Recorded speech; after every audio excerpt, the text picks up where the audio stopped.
Faisons attention, Zéa Senpai, nous sommes dans la demeure d'un vampire. Ne t'inquiète pas, Ben, les vampires c'est comme les zombies, c'est mort et enterré. C'est justement ce que je m'apprête à faire. L'aide de la nuit? Non mais c'est pas vrai, je suis un pigargue, un putain de pigargue, qui va arrêter un vampire qui profite des filles de Canard City. Maintenant, si vous voulez bien m'excuser. Et si on lançait le générique? C'est une bonne idée.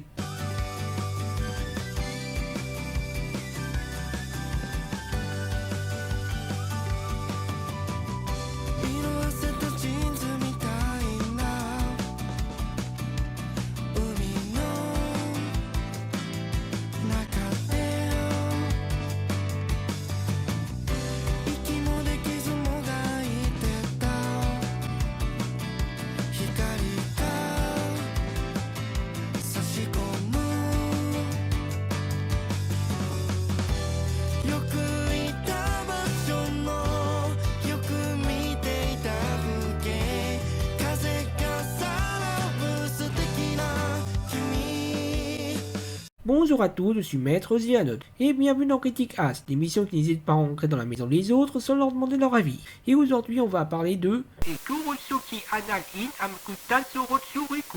Moi, je vais juste dire Anal Vampire. Anal Vampire raconte l'histoire de Honohara Mikaze, une fille de la campagne qui a accepté de servir le vampire Claude pour rembourser la dette de sa famille. Et bien entendu, Claude n'a pas recruté l'héroïne pour de simples travaux domestiques. Alors vous doutez bien qu'avec ce genre de synopsis, on va pas avoir un truc qui vole très haut, même pas au niveau de Twilight. Enfin, c'est un peu malhonnête de ma part de dire ça vu que je n'ai jamais vu Twilight. Moi, je l'ai vu. Et ben, disons que d'affronter un Rancor, c'est mieux que de combattre Dark Vador. Je vois un peu ce que tu veux dire. Sinon, niveau personnage, ça ne vole pas très haut non plus.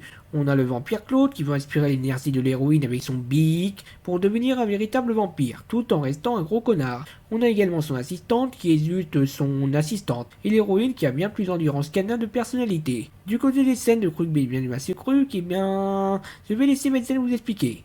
Les explications scientifiques du professeur Wetzel. Dans Anal Vampire, les expériences pratiquées par Claude ont démontré que l'anus d'un personnage féminin est capable de supporter une douzaine d'œufs, le contenu d'une dizaine de bouteilles de vin et la bouteille elle-même. Expériences qui n'ont en soi aucun intérêt, à moins que votre objectif soit de tester les limites de la résistance humaine, ou que vous soyez un gros sadique. Je préciserai bien sûr qu'il est vivement déconseillé d'essayer de faire ça en vrai. C'était les explications scientifiques du professeur Wetzel. Maintenant parlons de l'animation. Alors en général, les animés A sont une animation assez moyenne. On a bien sûr quelques perles, mais qui dit présence de perles, qui dit présence de merde. Et l'animation de l'épisode 2 de Anal Vampire, c'est vraiment de la merde. Je vous avoue que je comprends pas comment ils ont fait. L'épisode 1 n'était certes pas très folisson, mais tout à fait dans le norme habituel si on oublie la censure. Mais l'épisode 2 est juste moche et animé avec le cul, avec des personnages passant leur temps à faire cette cronce. Ah, ça c'est normal si on appelle un visage algué garo. C'est ce que les japonais utilisent pour montrer le grand plaisir que ressent un personnage. Et c'est possible dans la réalité. En moins exagéré, mais c'est possible. Ok, merci pour les infos, mais ça reste quand même assez grotesque. Pour conclure, je ne vous conseillerais pas Anal Vampire, à moins que vous n'aimiez la torture, et l'animation de l'épisode 5 de Dragon Ball Super. Je trouve que vous poussez le pousson un peu loin. Votre critique n'a fait que prouver à quel point les humains sont prétentieux. Je ne suis pas un homme. Et maintenant, mission accomplie.